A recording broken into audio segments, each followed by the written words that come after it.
That's probably a very good segue for my next and last question, which is what do you say to those critics that always label Wi-Fi as being less secure than cellular? It's contrary to the facts. Both Cellular and .11 are based on the same security protocols. They use identical security protocols. The same, they're based on the US NIST standards.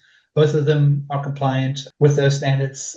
They provide equivalent levels of security over the air. Where there are differences between Cellular and .11 has to do with the management domain. The operators distribute their credentials through physical SIMs or eSIMs. .11 has a much broader set of authentication support.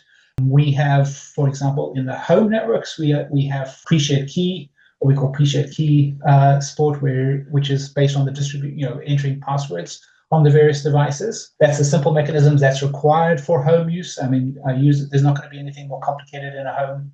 At the enterprise level, we support the enterprise authentication mechanisms, and enterprises have various types of authentication mechanisms. We support those.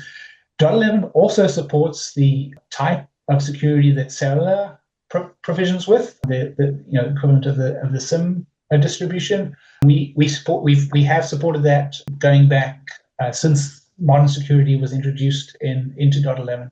So there is no difference in the level of security between Wi-Fi and cellular at a technical level.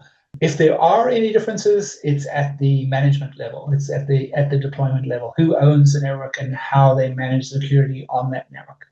As the operators adopt Wi-Fi, they will adopt it with their level of security, and it'll work fine.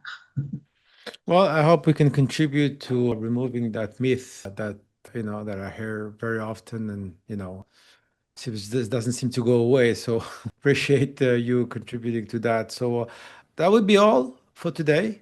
Thank you very Okay. much, Robert, and appreciate your insights today. Thanks everyone for listening. Don't forget to subscribe and like, and until the next episode. Thank you. Thanks, Adelaide. Bye.